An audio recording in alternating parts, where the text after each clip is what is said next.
Oh, goodness. Well, happy whatever day it might be that you're catching this listening, but for us, it is Thursday. And I am Rachel Vogt. This is a Good Girls Guide podcast too, or something to that effect, whatever. And I'm super excited. I say that every time that we do a podcast, of course, but I always am. This is a really great space for me. And today we have a special guest, which is fantastic.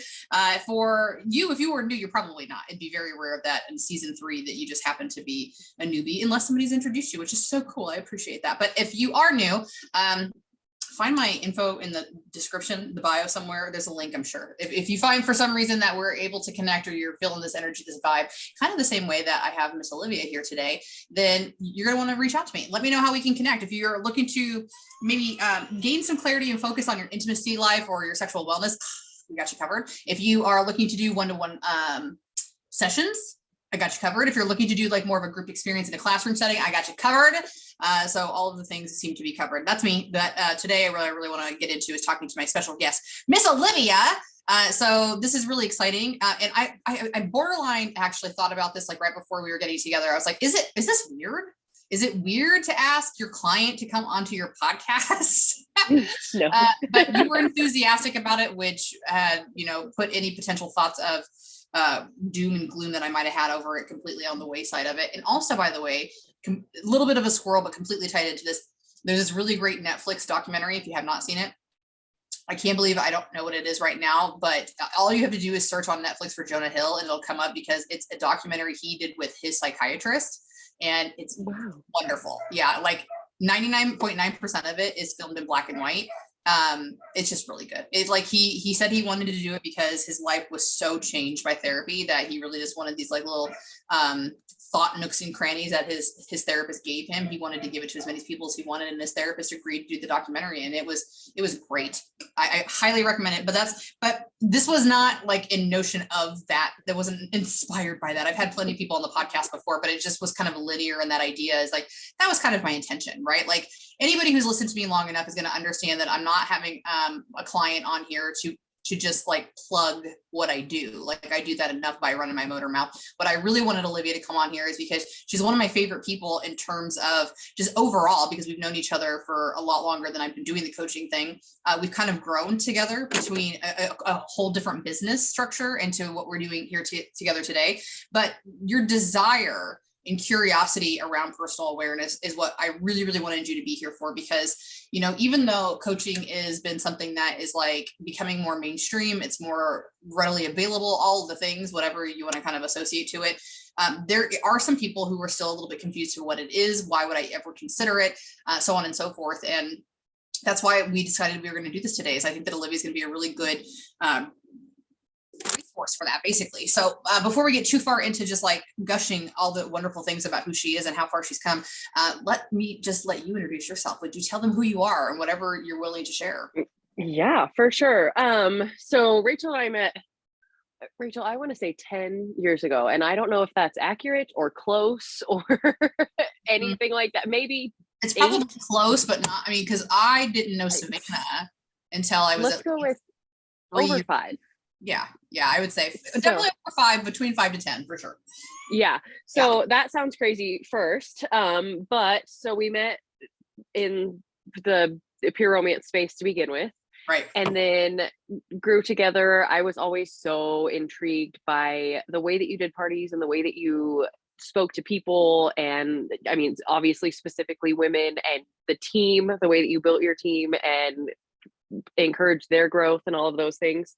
So that was always huge to me. But about me, I guess I'm 7 years young, a mother of 3. I co-parent my oldest daughter, my 6-year-old. She's in 1st grade with a wonderful man and his wife.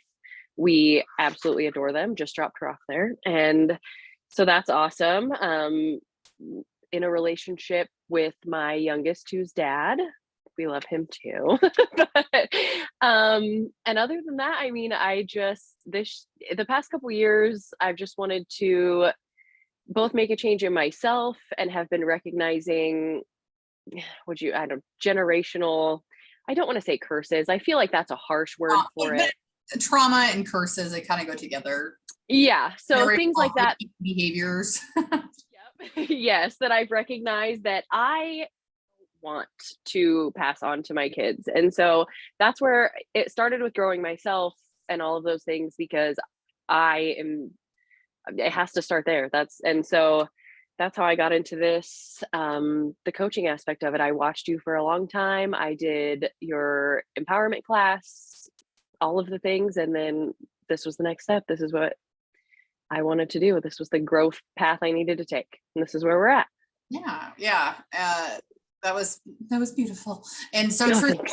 Yeah. A little walk down memory lane. I So know. have you, because I guess I feel a little silly to have even asked, but have you ever done traditional therapy?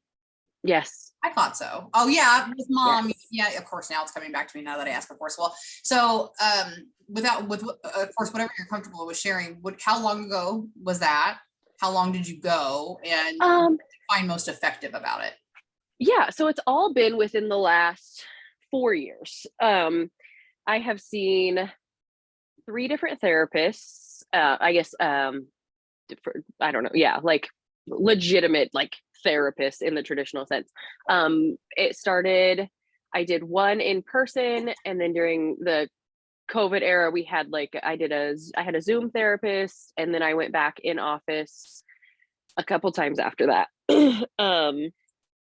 I don't know. I mean, there are pros and cons to it. I mean, obviously they have degrees and things in this. They talk to a lot of people as well, so they do have knowledge behind it. I think what's lacking there for me was it takes me a long time to develop the trust and like personal connection with somebody. So I would pour my heart out to them, start from square one.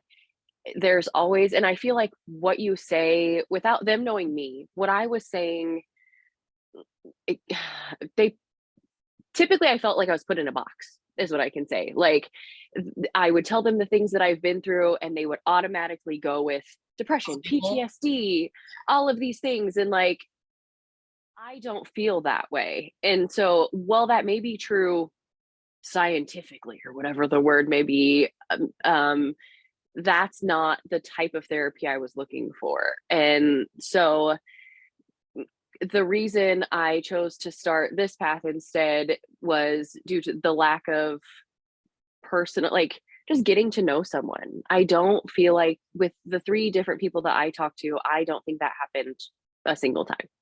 I didn't feel seen as an individual ever. I always felt like a number or just another appointment and things like that. And that's not a good feeling when you genuinely want to change yourself and figure out your emotions and understand what's going on in your life and how to handle it. Yeah. Yeah. Yeah. So yeah. So you and I have been doing the one-to-one sessions now for, oh my gosh, it's been somewhere in the midst of 9 months to a year. yeah, I would say so. I think, yeah, maybe a little bit longer. It was kind of sporadic before, but pretty consistently. Yeah, at least since Lily was born, I think. So probably about a year. Yeah. Yeah, that is true. I was trying to remember the correlation in the timeline there. And I would agree like with what you said, because like I scream it from the rooftops that therapy changed my life. It was the place that I gained self-awareness. My therapist was actually even able to explain it to me that, like you're going through this where you're basically recognizing that there's a whole nother person inside your head. And she was the one that gave me that language. And, where I relate to exactly what you're talking about is like, when you go there, it's not like you're talking to a friend. And it's weird because I don't feel like that hindered me at all, but that I would agree that that's part of the difference in coaching is that there's a reason why people gravitate towards me, right? There's something, either there's some similarity that they're like, I've heard this in my story, or I want what she has is what I think a lot of people do. And not just with me, like anybody that they're looking at, I want that, I want what they have, but it's often not even about a lifestyle. It's just about the energy. It's the way that they project that they feel. It's the way that they project that they process, or whatever the case may be. And so I would agree that there's a personality difference between most therapists and what people would align with as coaching. And it is more conversational style, in my opinion. That's also what I tell people is my job is not to heal you. And I don't really think that a therapist job is either, but that people would associate that. Again, just like you had said, they have these textbook skills that they have learned that are incredibly helpful and incredibly intuitive. And I would never negate how that could be so important for people. whereas like that, what I believe has happened for me in this space is that it's kind of a mix of both, right? Like I have so much information that I have gone out independently in research because of my curiosity or the fact that it absolutely would directly impact my business positively. I know that to be true, but then it's mixed. It's almost like, I want to say like street psychology. You know what I mean? Like, Yep. back, but the thing that I'm very proud of is that the intermix of my experience is where I can draw from, right? Is like what you're talking about is that if somebody comes in and they're A, B, and C check mark these boxes, it's easy to say something like, oh yeah, you probably do have PTSD, right? And what I hear is, holy shit, you're a human being who has gone through some stuff. Let's talk about it as much as you want to. Let's process it as much as you need to. But then let's also help to rewire your brain so that we can get past that icky, sticky, like stuck type of feeling whenever you're going back to that emotion. You know what I mean? Yeah. And I feel like there's so much more. I wouldn't say I didn't benefit at all from traditional therapy. I would say that it was good. I know we've had a conversation as well about the difference in sometimes it's so good to go in there and just start talking. I even wrote to like, we both love like a good, whatever, word vomit vet session. Thank you for coming to my TED Talk type situation. And I think that that's a good place to do that too. And that's when I noticed like I was solving a lot of my own problems or whatever lack of a better term for that, talking to myself. Yes. With them there. Yes. And which I love. And I still firmly believe like maybe I just didn't find the right therapist. I didn't put that much effort into it.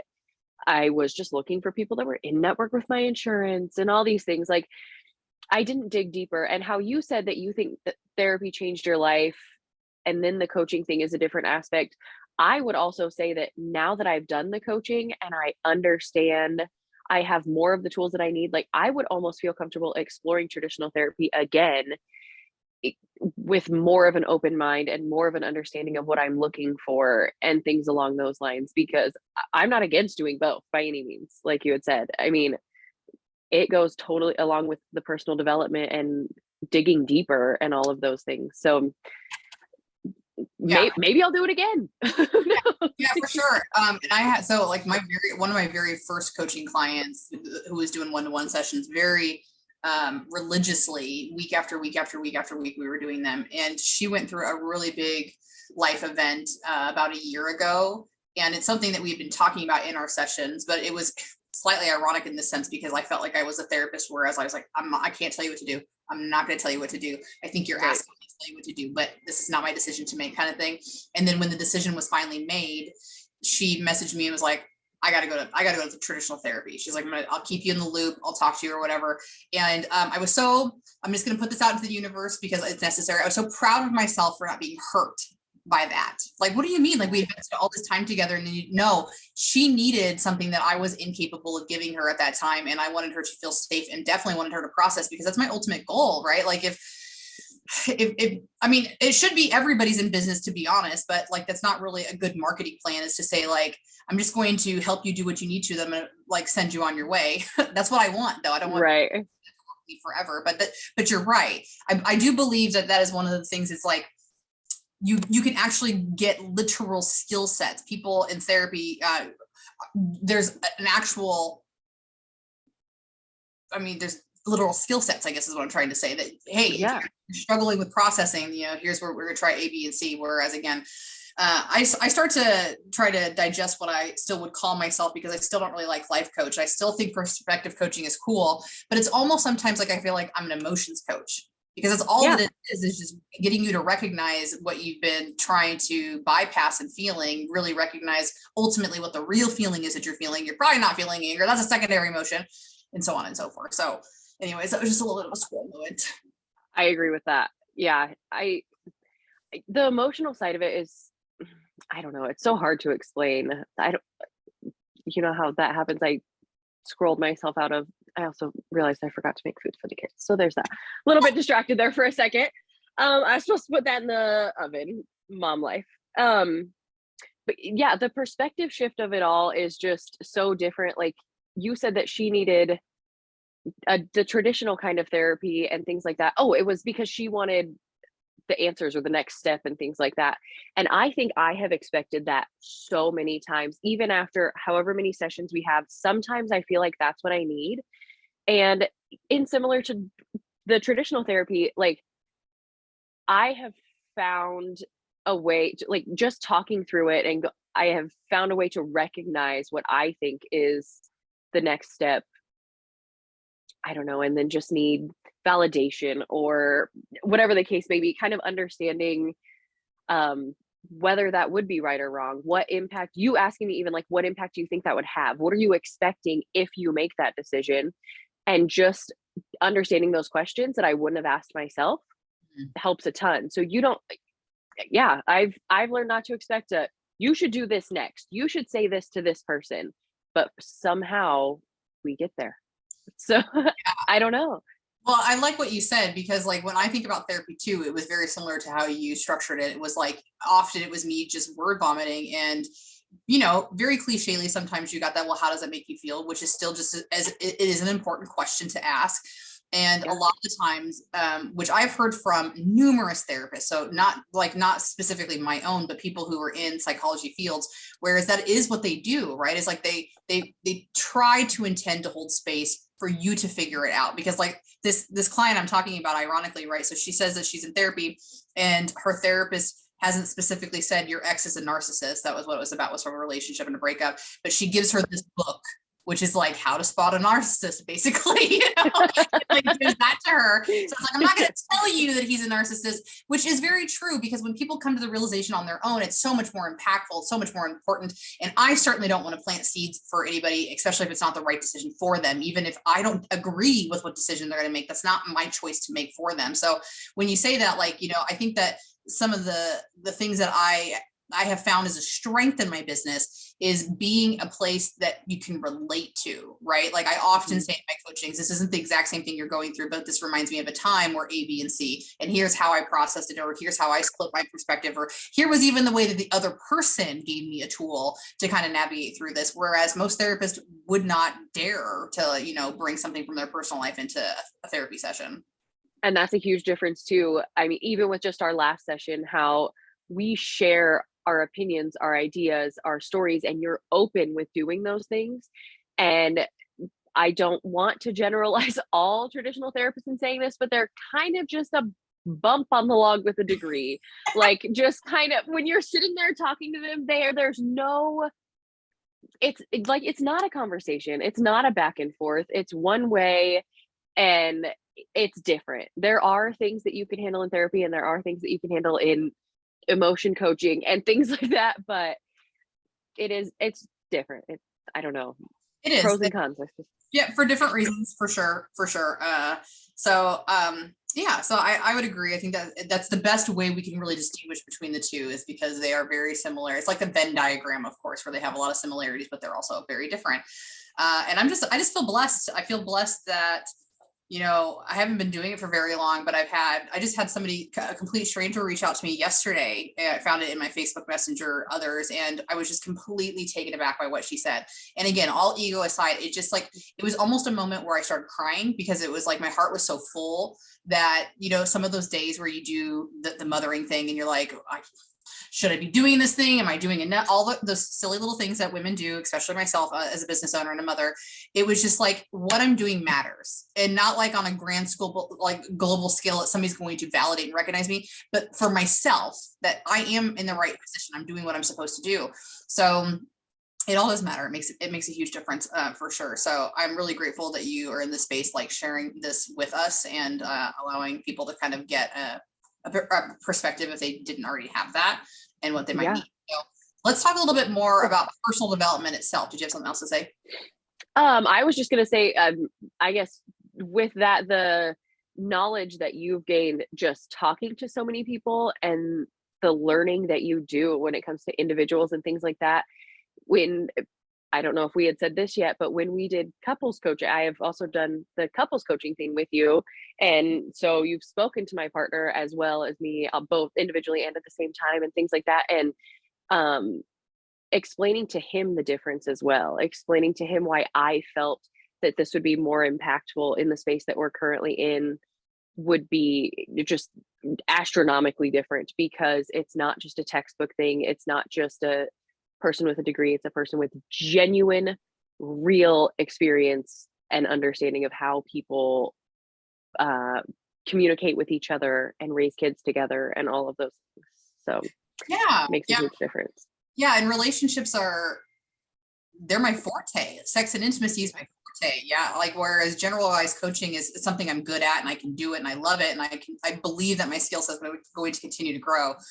That's it. I agree with that, is that, an ability, even I'm always very pleasantly surprised when more men reach out to me. Very pleasantly surprised. I'm always a little bit nervous about how to be received by the opposite sex. And ultimately, my goal is that it's just being a woman whisperer. Like, you want to be happy, you want your partner to be happy, and you need to know that if women are coming to me asking me to talk to you, it's because they love and care about you, and they just don't feel like you're hearing them, and not in the sense that they need to be whiny and bitchy. You're not hearing that they love you and they're concerned about you, and not you necessarily individually, but yes, maybe, but more about the relationship, not because you're ready to walk out the door, which is so thankful, not usually the case. It's more that I'm actually to play. Well, I'm gonna steal right what you said. You always said, like, when you guys wanted to do coaching, is that because you're in a good place, not because you're in a bad place, because you're in a good place that you want to continue to grow the good stuff, right?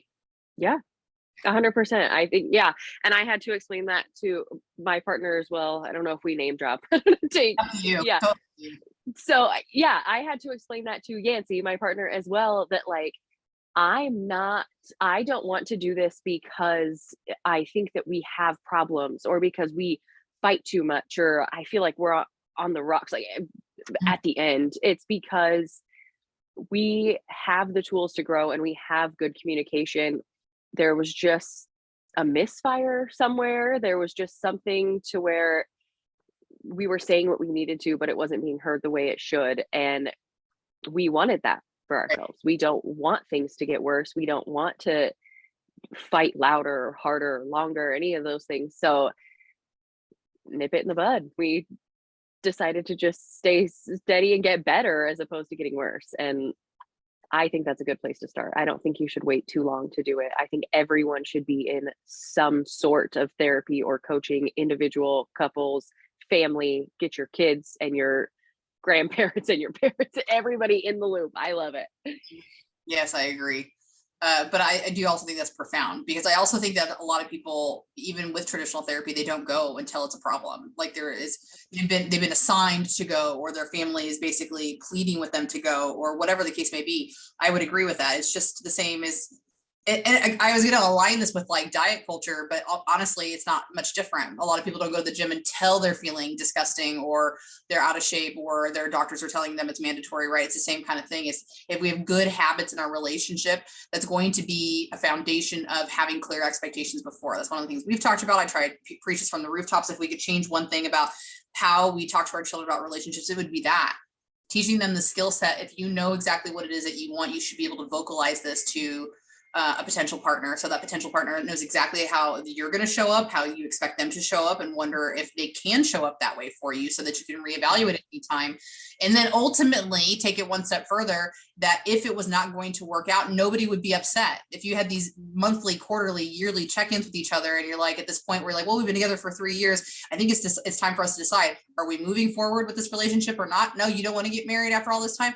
No qualms. No, I'm not taking that personally. We've decided that we're, making this decision right now. So you'll go your way, I'll go my way. I'm going to appreciate this relationship for what it was worth and what you gave me. Best of luck in your singledom. I'm going to go and try to find somebody who wants to create a life through marriage.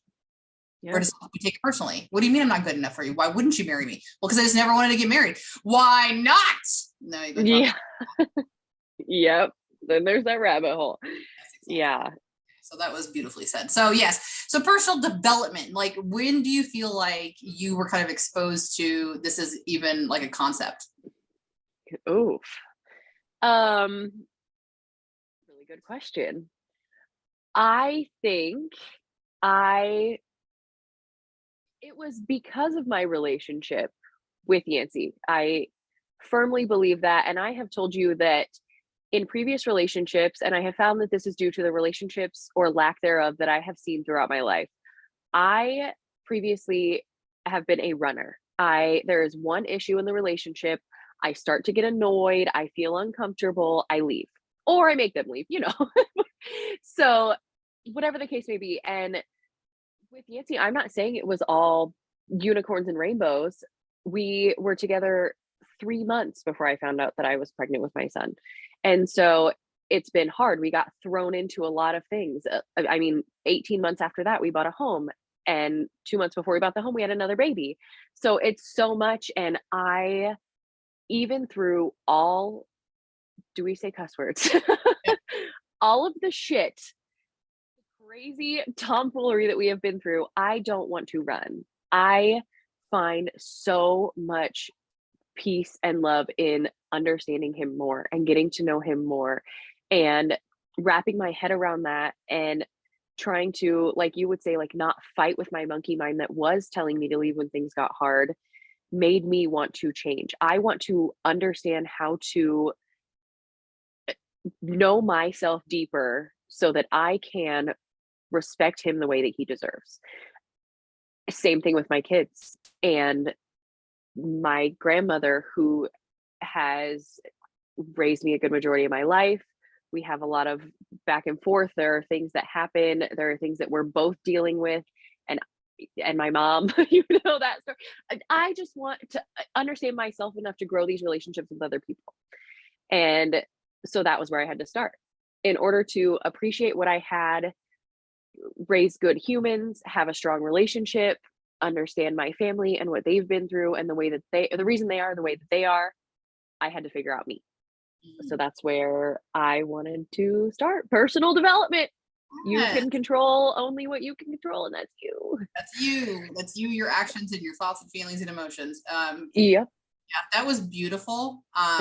Really, really beautiful, because the most important, well, everything you said was important, but one of the things I wanted to pull at was your intention, right? Again, like when we get lost in like diet culture, that is, if you're not working to get healthy, you're working to lose weight. Those are two different things. And if you're working to lose weight, it's really because you're looking for some form of acceptance, probably not from self, probably from an outside source, which is never going to make you happy anyway. You were the complete opposite of that in terms of your intention. It wasn't like, I need to be better so I can make more money. I need to be better so my fiance or my boyfriend will turn into my fiance and propose to me. I need to be better so my mom will get off my back and leave me alone. You know, and that's the reason people often enact change, is because they want things to be better for themselves, which I'm going to pull this line real quick because it's one of my favorite personal development quotes, which is, don't wish it was easier, wish you were better. And that is something that I just have to remind myself, because I get into that victim mentality of like, God, oh, like, why can't I catch a break? You're not meant to catch a break. Like, that's life. Like, it's just going to keep going. So you can either check out and feel like, woe is me, or you can really step into a power and understanding that you're a human being who has survived 100% of the things you didn't think you could so far. So what makes this different? Nothing. So with your intention of, I want to understand the people around me better, that's beautiful, because you're realizing that they're individuals with their own perspectives and life journeys that are not going to align with yours. Even if it's your brother who you guys grew up so close together, it's not going to be the same. And even though you guys are so close in age, you are not only completely different people, you have completely different intentions in life and completely different outlooks on life and so on and so forth. So it's always remarkable when you consider something like that, right? So your intention of, if I understand them better, I understand not just myself better, because that's an independent journey, of course, but I understand how my flow will go. Because if I know my mom acts A, B, and C, and grandma acts 1, 2, 3, it's not about masking and becoming them and them. It's like understanding, which I already said, but you take things less personally when you can see their blueprint, you can see their history, you can see what has led them to be here today, why they don't have trust, so they snap at me all the time, or why, you know, they didn't have a bunch of love growing up, so they date. I'm just making up things, of course, as I'm going, but that's not something that we then have to stand on the outside and just judge, because that's what we do. When we understand, it just makes so much more sense. And then we waste less of our time and energy over explaining it to self, let alone all the people that we're talking to about it. You know what I mean? Yeah. There would just be, if I sat in, so that was tying this back into traditional therapy. That is what they thought that why I was there. Like they thought there was supposed to be so much anger and resentment and, I don't want to say guilt necessarily. I don't know what the word is I'm looking for, but I don't have that. I don't think I don't want to. Maybe that's why I started. I I don't, it's just so much deeper than if I can put myself in their shoes, I guess, or understand that I would have no idea what I would do if I were put in their position. I think that opens my eyes to so many different emotions and so much more forgiveness and things like that. And it's not about me. That's the thing. Like the way that they feel and the way that they react and the things that they've known, none of that is my fault. None of that is because I'm here. If anything, the way that I react and the way that I talk to them about it can hopefully, if I'm teaching myself what I want to be, or you're teaching me what I need to hear, then hopefully I can only make it better, not worse.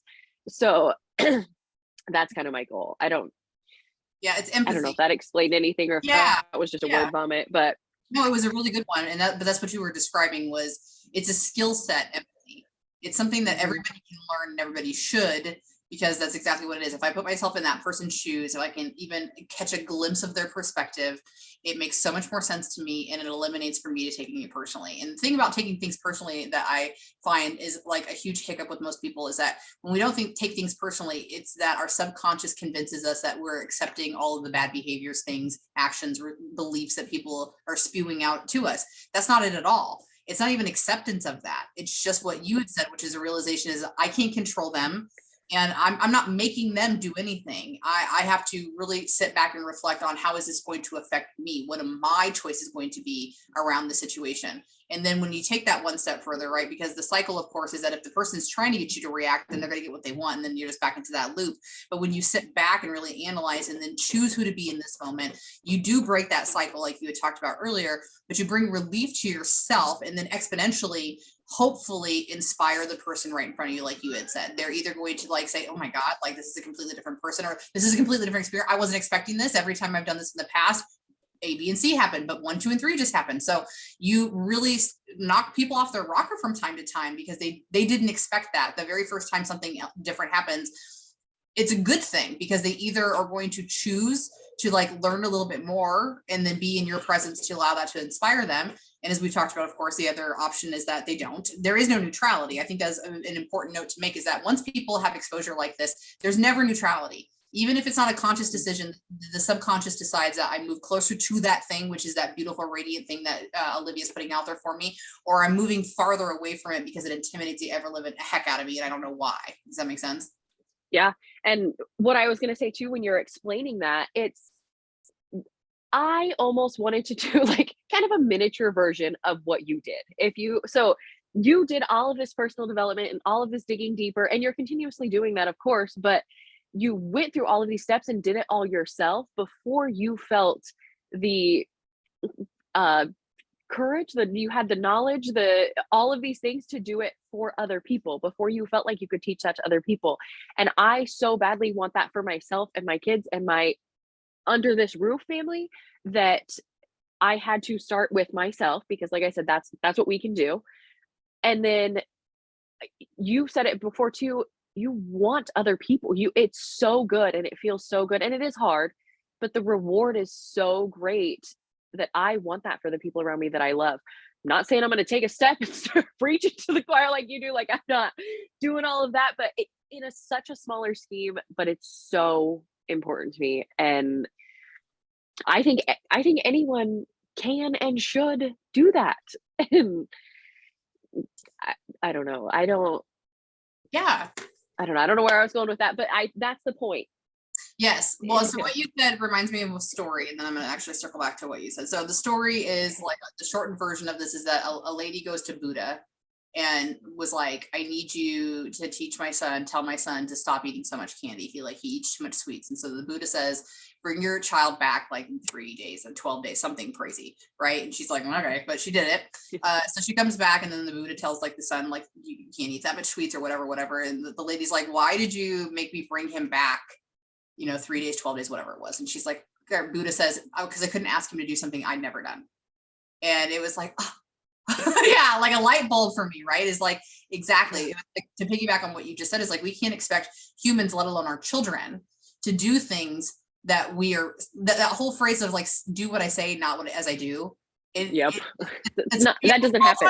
Years. Like I never understood why that didn't work. Right. My parents used to say that to me all the time. I'm like, okay, great. Like do the right thing. I understand you're doing the wrong thing, but I'm supposed to do the right thing. Why would we? We're carbon copies of every little thing that ever inspired us, our parents, teachers, pastors, caregivers, government, celebrities, all of those things, whether we like it or really realize it or not, it is those people who inspire us. So what you just said is to be true. So if you are kind and patient and empathetic to every single person that you love, your children by default will be a byproduct of that. Even if they only had it 100% from you and 0% from Nancy, which is not what's happening anyway, right? They still get 50% of that level of empathy, which is light years ahead of most people in the general public anyway. So that was really brilliant that you said that. And then when you talked about like, I don't know that I'll be preaching this stuff from the rafters in the same way that you do, that doesn't matter. I'm not Tony Robbins and I'll never be Tony Robbins, right? I'm in full acceptance. I don't want that. I don't want to travel that much. I would love to travel that much. I don't want to work that much. Let's just be frank. I don't want to work that much. So I'm in full acceptance. I'll never be Tony Robbins. You're in full acceptance that you'll never be Rachel Vogt because you don't want to be me and I don't want to be Tony, right? But we do have the same aspirations in a sense of just living a calmer, cooler, more effective life. And we want other people to feel that. So your work that you do is just as important. If you did not already realize that, we've never said this out loud to one another, but I believe that to be true. And so like, it's just an extension of the work that I do, right? That, I mean, that's ultimately what I want. I don't want to sit here and talk about my doom and gloom childhood past all the fucking time, because then I'm just reliving that, even though I've worked to be better at it. I want to talk about the skill set that's going to work best for you so that you do feel happier and healthier as you navigate through this life that nobody really has the blueprint for, because you are individualistic to your own story. So it is just as important, if not more, because I'm just one person hoping that somebody's going to cling to something that I say and then say, tell me more. You're somebody who's like, I want my children that have this skill set. I don't want them sitting in therapy or in coaching 10, 20 years from now, because they already know these things and they're already implementing it from start. So their kids will see it from the beginning. Their friends will see it from the beginning. Their coworkers will see it from the beginning. It's not something that, you know, like, I don't know if you can relate to this, but like for you and I, right? Like sometimes I think about like, let's just use my family. I think that's probably the best example, because they've seen me from day zero. It doesn't matter how much I change or how much weight I lose or how kind I am. They are always going to associate me as 2018 Rachel, as I like to refer, right? There are some people in my family who are going to get it, love it. They're going to move on with me. But this is like my aunt that just married into the family 5 years ago, right? Because she does not know that past me. But a particular aunt or uncle, and that isn't really the case, but I'm just going to make this up, right? They may never, ever smile at me again because we had such a turbulent relationship previously, but they can't accept that I might be a different person now, you know? So your kids, they don't have an uphill battle to go through as much. Everybody will have their own shit, but I think that it's just as important. And even with that, I have had to, and we've talked about this both with Yancey and my oldest, my Addison, I have such honest conversations. I have the most empathetic, big-hearted, loving, caring, emotional 6-year-old I've ever met. And it's a blessing and a curse, but I have openly told Nancy when I'm making changes, when I'm doing things differently. I don't know where it is, but I started reading The Love Dare, and it was 40 days of doing things differently. And it says you can do it secretly and not tell your partner. And I told Nancy, I was like, I'm not going to tell you what I'm doing every day, but I'm telling you that I'm doing this because I don't want to say that I don't want the recognition or the validation, but I want to point out I'm trying. I am not the same. Like, it's because I'm making an effort. It's not because to me, that's why I'm doing this. Exactly. It's not because I want a gold star or a reward. I want you to recognize that I am making changes for myself and for you. And I've said the same thing to Addison. Like, I need you to hold me accountable. Like, I want to yell less. I am not a patient parent right now. Like, I'm just not. I don't have good patience. That's where I fall short a lot. And with 2 toddlers, a dog, a first grader, a boyfriend, and work and all the things, I'm terrible at it. And I have told Addison, I want to yell less.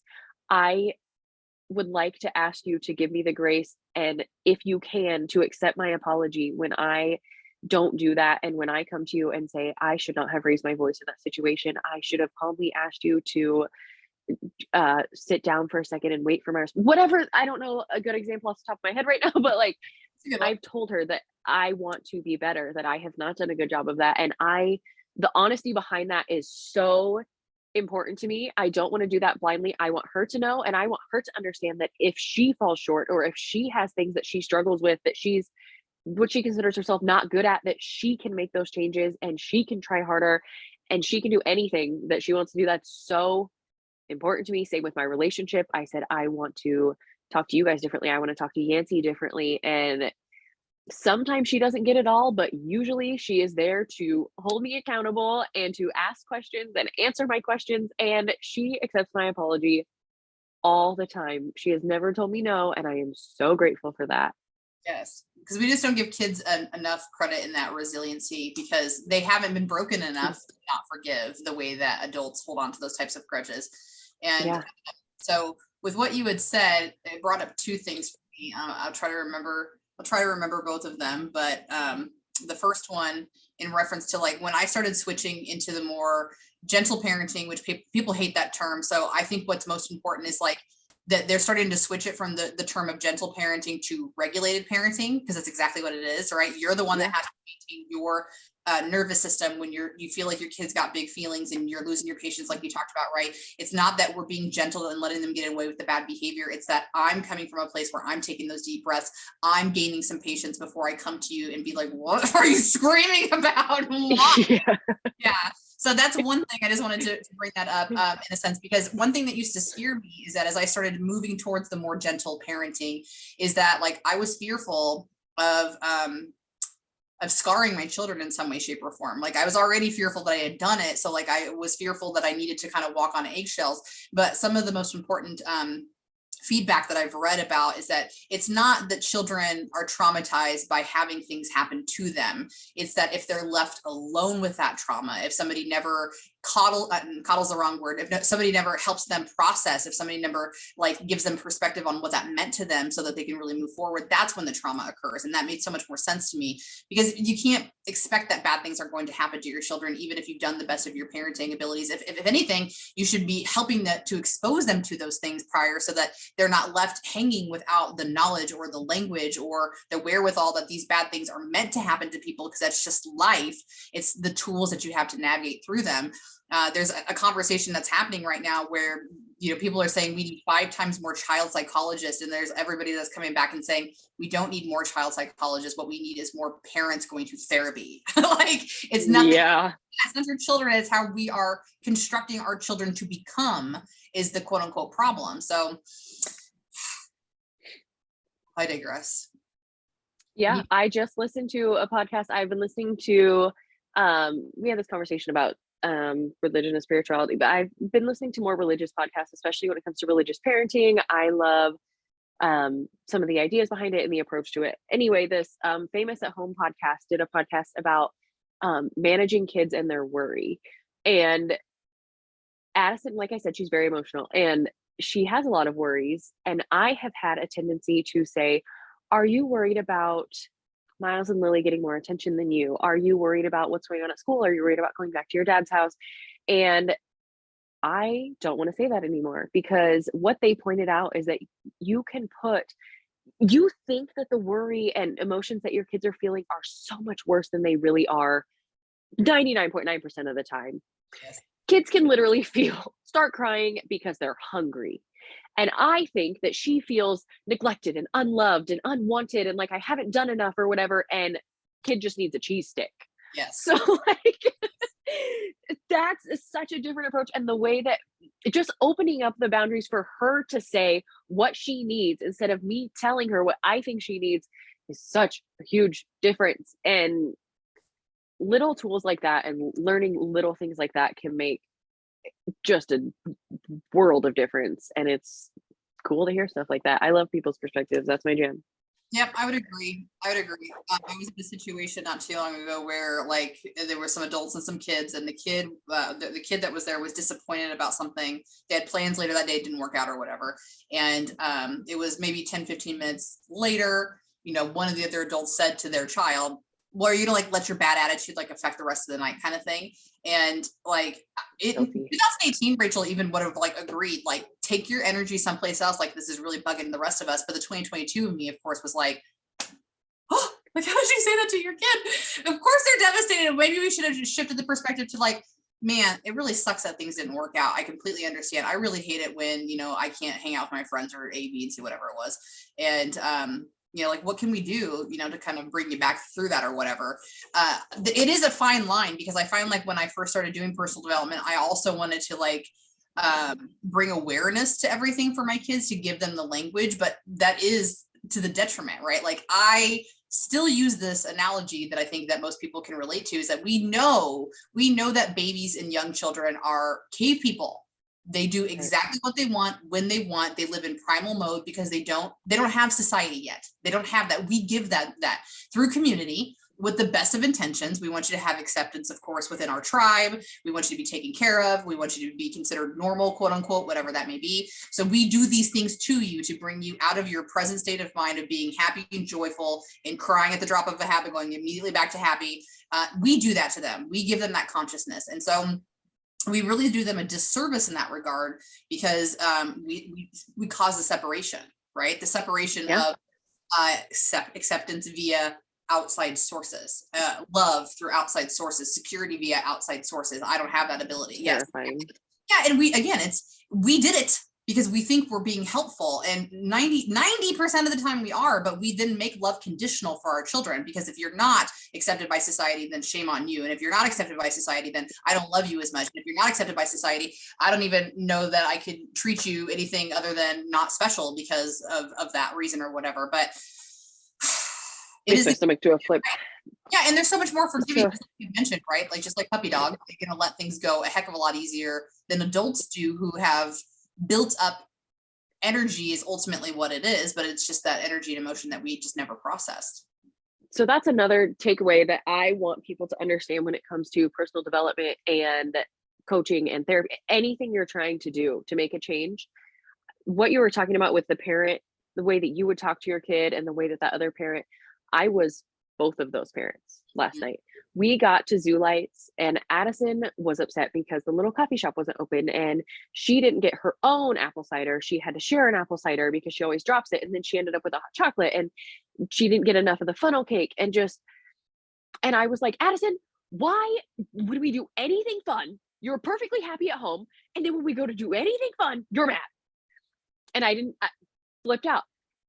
And it was just all these, and she was crying. I'm like, we are at Zoo Lights. What do you have tears for? And we got about halfway through or whatever, and she was just mopey. And I put my knees on the wet ass ground to get to her eye level. And I said, Addison, we are trying really hard to make this fun. What do you need from me? Like, I said, I don't know. Just, we talked about the mutual respect, because she snapped at my grandma. She was super crazy, like all these things. And Nancy was like, you can't talk to your grandma. It was just a mess. And I was like, if people are being respectful to you and speaking to you in a respectful tone, like, I would just really love to see that you give that back. And like, I don't know what else we talked about, but I talked to her so genuinely about what she was feeling instead of yelling. And it made a really big difference. I said, I want you to enjoy this. You're going back to your dad's tomorrow. We get this one night. I know that Christmas lights are extremely important to you. And I know you really were looking forward to this and all the things. Anyway, long story short, it helped. She still had a lot of emotions. She ended up dropping her hot chocolate straight out of her hands onto her brand new boots. And she knew that that's an issue that we've had. We went to 3 pumpkin patches and she dropped 3 apple ciders. So it was a continuous situation. And she was so disappointed in herself. And so I had to stand there. I literally took a step back. I leaned my arm on the trash can and I went, and I said, Addison, it's okay. I said, if you would do me a huge favor and grab some of that snow and wipe the hot chocolate off your boots, we can keep going and we'll just toss that right in the garbage. And I've yelled every time she's dropped a drink before that. And I didn't. And it wasn't perfect, but I did not scream at her for dropping her hot chocolate because she's a 6-year-old. They can't hold on to anything. Right. Yeah. And even though you remind them, hey, do you remember when you dropped all of those hot chocolates, and she's still upset because she can't have her own, that is what children do. And that is like, it's unfortunate because like, I find that it's one of the most stressful things about parenting as well, is because it's like being in a headspace and having awareness of emotional intelligence and knowing, quote unquote, what I feel like I did wrong with Cole. And I'm trying to make better for both of my children, biological, but of course all three. And what I really want to get right with my 4-year-old. And that's hard because that ultimately is what it is like when we look at it in the grand scheme of, for us, it's 21 days makes a habit, 90 days makes a lifestyle. These brand new beings here on earth don't even know what these feelings are. And it's ultimately our job not only to let them have those feelings, because we want to make sure that they understand they are okay. Doesn't matter if they're big, small, or medium. It's your emotion. And if you don't feel it, ultimately what's going to happen is you're going to bury it down deep, and it's going to, in the woo-woo side of things, it just harbors this bad energy. When you say people are a pain in my neck, what's going to happen? You're going to have fucking neck pain. It's the same kind of process because it's buried in your body and it was never expressed. That's number one of that, right? But in addition to that, how did it make you feel in terms of like the way you had been reacting to her versus that interaction? So good. I can't even wrap I don't even really have a word for it. And the best part is that she recognizes it. One of the things, it will almost make me cry talking about it, but one of the things I realized too is so like when Yancey yelled at her about the way that she spoke to my grandma, it was a little bit insane for a 6-year-old. So he shouldn't have approached it that way. And he wasn't like mean about it. He was just like, if I hear you talk to your grandma like that again, we will go back to the car. Like that was uncalled for. And it was crazy to think the way she was talking, but she was crying after that. And it wasn't because of what Yancey had said to her. It's 99% of the time because she's so disappointed in herself. And I hate and love that for her. I love that she recognizes that what she did was wrong, but I hate that it has such an impact on her that it brings her to tears, because I forgive her and I want her to have more grace with herself. And we specifically talk about grace, and she uses that word and things now, but it's so cool for me to be able to teach her that it's okay to make mistakes, and you can change the things that you're doing. And like, you can apologize to grandma and say, I should have reacted differently, and she will forgive you like you forgive me. And it's, I don't know, it's awesome. She has such a huge heart and feels things so deeply. And so understanding that it does hurt her when she's in trouble, because she does feel remorse and things like that is so cool. And I just hope that I don't pound that out of her, and that I teach her to do great things with it. Oh yeah. I mean, you already are. Like, the difference, right? Is like, Yeah. It is really the hardest job ever, is to be an intentional parent. It really is. And there's just so much that people should be required to go through before they're allowed to have children, for their own mental safeness, honestly. Why do people have to get a license to catch a fish but not to have a baby? What is this? That's a whole other. That's patriarchy and cheap labor. That's a whole other podcast for another day. For real. Yes. So we've got about 8 minutes left of what we've been talking about here today. So we covered some really, really great points. I would say, like, as we get ready to kind of wrap this up, what do you feel like is in personal development, whether it's therapy, on your own work, what we maybe talked about in sessions together too? I would like for you to say, like, what do you feel like is one of the best things so far that's happened to you, a tool set that you've gained, something to that effect? What is something that really keeps you going in it? I feel like I've kind of gone over the big ones. I think the change it. How do I'm struggling with that question. I think the fact that the perspective shifts that I've had in regard to every part of my life bring me so much peace, that, like we said, I want that for other people. I want that to grow for myself. I think in my relationships, like, you learn, do unto others as you want done to you is so cliche. The golden rule, things like that, but it's so true. Even just with me and Yancey, like, he's excellent, and he isn't different. He isn't worse until I am.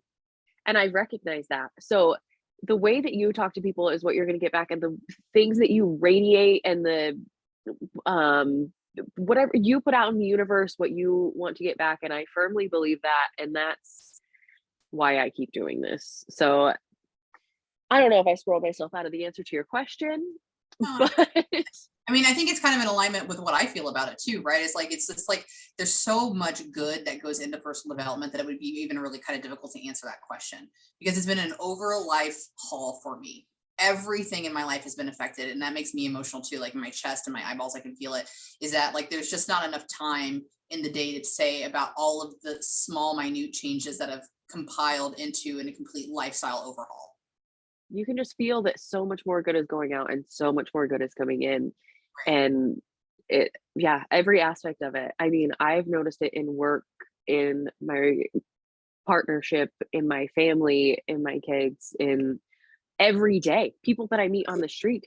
My dentist appointment that was a regular checkup turned into a 55-minute, almost a whole hour appointment yesterday because me and my hygienist talked about how people have so much energy to worry about other people, and we went into politics, and we talked about the transgender community, and just it was just so all these things like Well, that's how funny that you people said have that. so many. I Go think ahead. that that's true, is because like when you're in personal development, so like how whenever we get started, it's very common that all clients I'll say hi, how are you, and they say how are you. But in the last 3 to 5 years, I've really committed to trying not to just be like a bullshit answer, like I'm good, how are you? Like if people ask me, I'm gonna tell you. I'm feeling a little overwhelmed right now, but I'm gonna process it, and I'm feeling pretty good about it. I'm gonna say, like, focused and productive. You do that. Yeah, I do that, but that's because that's what, like, it is such a cliche to just pass somebody on the street and go, hi, how are you? Fine, fine, fine. That's not human interaction. That is niceness to bypass the human connection that is mandatory for community. We keep ourselves asleep by not building upon those relationships with one another. And yeah, I mean, yes, you talk to me in public, you're going to get like a hi, how are you doing? Don't just try to like give me a sup and walk by me. It ain't gonna happen. Yeah. Yeah, and we talked about the difference too in sometimes people ask people about how their life's going or how their job is or all these things like for information, like judgy, nitpicky things, and you see that a lot. So, like that's the social media culture. That's all of these things like and I talked to my mom, my grandma, my dental hygienist, all the things just yesterday about how I want to hear all of that because I want to dig deeper. I want your perspectives and your opinions and your beliefs, not to judge them because I want to soak everything in. I don't know how I feel about so many things and my ideas and beliefs and just I want to know it all. Open. You're curious and open. It's so fun.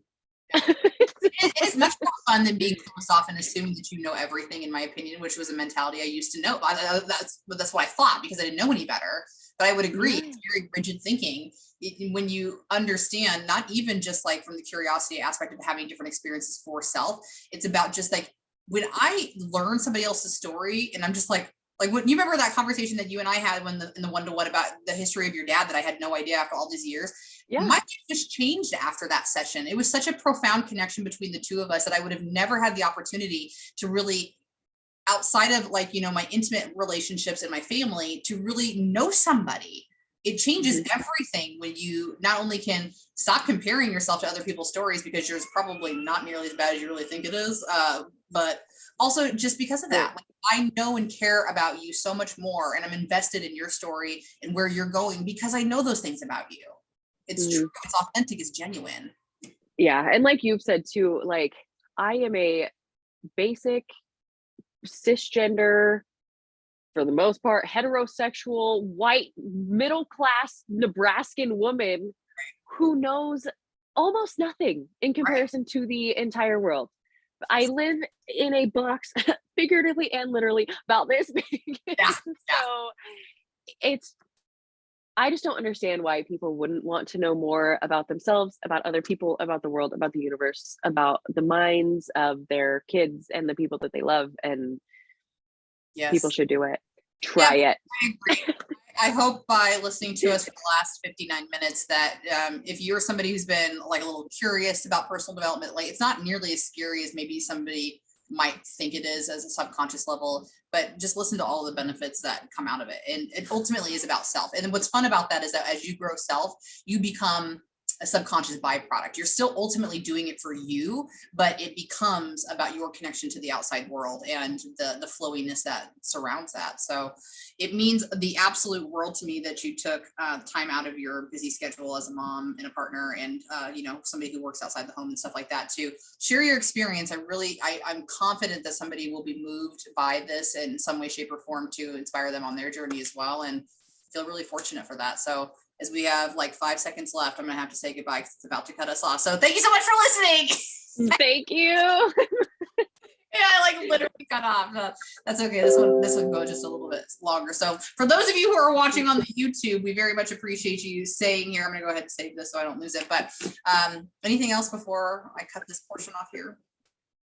No, I don't think so. I think I just was hoping to get in that. I think if people are scared to share the things that they're feeling and things that you're scared to talk to someone, I know that was a big reason I didn't start therapy or coaching. It'll come out. Yeah. You can start with saying things are good. It's fine. You'll get there. Yeah. You definitely don't have to walk in and like start from, day 485 of your life where you remember you were 2 years old and, it doesn't have to start like that. If it does, great. But it won't.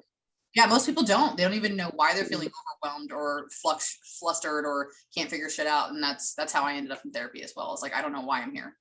So good. All right. Fantastic. Well, I definitely hope to have you on again and check and see where you're at in personal development wise. And thanks for your story today. It means a lot to me that you shared. Yeah. Thanks for having me. I loved it. Okay, absolutely. All right, friends. Well, you know what to do for me. Find the link tree in the bio someplace and definitely give us a like or a share if you felt you got some value from this. Message me to let me know. I would love to pass that on to Olivia as well. That really resonated with you. And we'll see you next time on A Good Girl's Guide to Podcast. All right. Now, since I didn't get to say it on the actual recording, we'll say stay happy, stay healthy, and wash your hands. Bye-bye. Arrivederci.